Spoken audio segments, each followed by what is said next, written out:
राजा ने अचानक सभा में खड़े होकर कहा, मेरी बेटी की शादी का फैसला आज यहीं किया जाएगा। सब खुश हो गए।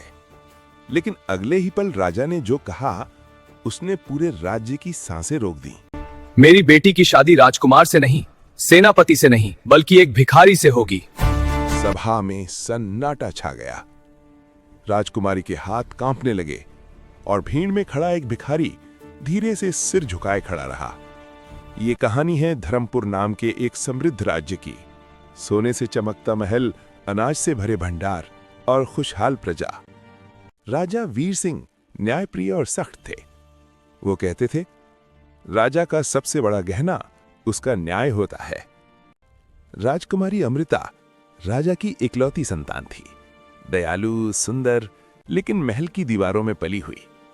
उसे गरीबी किताबों में अच्छी लगती थी, असल में नहीं।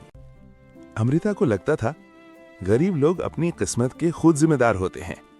वो कहती, अगर मेहनत करें तो कोई गरीब ना रहे। राजा चुप रहते। वो जानते थे अनुभव बिना सिखाए समझ नहीं आता। राजा इंतजार कर रहे थे सही वक्त का। एक दिन महल के बाहर एक बूढ़ा भिखारी आया। फटे कपड़े, तापता शरीर और आंखों में सम्मान। उसने बस इतना कहा, बिटिया, एक रोटी मिल जाए तो। राजकुमारी ने नाक सिकोड़कर कहा, यहाँ महल है, धर्मशाला नहीं। भीड़ हंस पड़ी। भिखारी चुपचाप सिर झुकाकर मुड़ गया। तभी महल की खिड़की से राजा सब देख रहे थे। राजा की आंखें गुस्से से नहीं, दिख से भर गईं। उसी रात राजा ने मंत्री सभा बुलाई।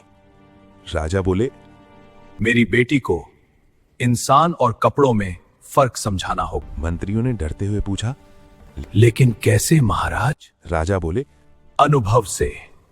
और तभी राजा ने शादी का ऐलान कर दिया। राजकुमारी रोती रही। पिताजी, मैंने क्या अपराध किया? राजा बोले, अपराध नहीं, अज्ञान। जिसे तूने इंसान नहीं समझा, आज वही तेरा जीवन साथी बनेगा। राजकुमारी टूट गई। न ढोल, न बाजा, न रेशमी साड़ी, न सोने के गहने। एक झोपड़ी के सामने शादी हुई। भिखारी ने बस इतना कहा, अगर ये आपकी आज्ञा है तो मुझे स्वीकार है। उसकी आवाज में न घमंड था, न डर। रात गहरी थी। राजकुमारी कांपते हाथों से झोपड़ी का दरवाजा खोली। अंदर दिया जल रहा था। भिखारी बोला, डरो मत, मैं आपको तकलीफ नहीं दूंगा। उसका व्यवहार शांत और सम्मानजनक था। राजकुमारी हैरान थी। अगले दिन भिखारी लोगों की मदद करता दिखा, कोई बीमार, कोई भूखा।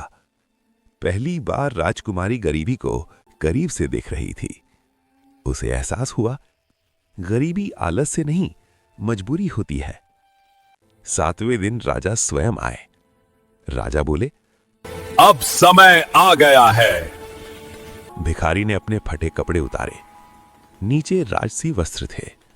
वो कोई भिखारी नहीं, राजा का सबसे वफादार पूर्व मंत्री था, जो प्रजा को समझने गरीबी में जी रहा था। राजा बोले, जो इंसान गरीबी में भी इज्जत न छोड़े, वही सबसे अमीर होता है। राजकुमारी रो पड़ी। उस दिन उसने इंसान को दिल से पहचानना सीखा। अगर आपको ये कहानी दिल को छू गई हो तो लाइक जरूर करें। ऐसी ही भावुक और सीख देने वाली कहानियों के लिए चैनल को सब्सक्राइब करें। और बताइए, क्या राजा का फैसला सही था? और बताइए, कमेंट में जरूर लिखिए। क्या राजा का फैसला सही था?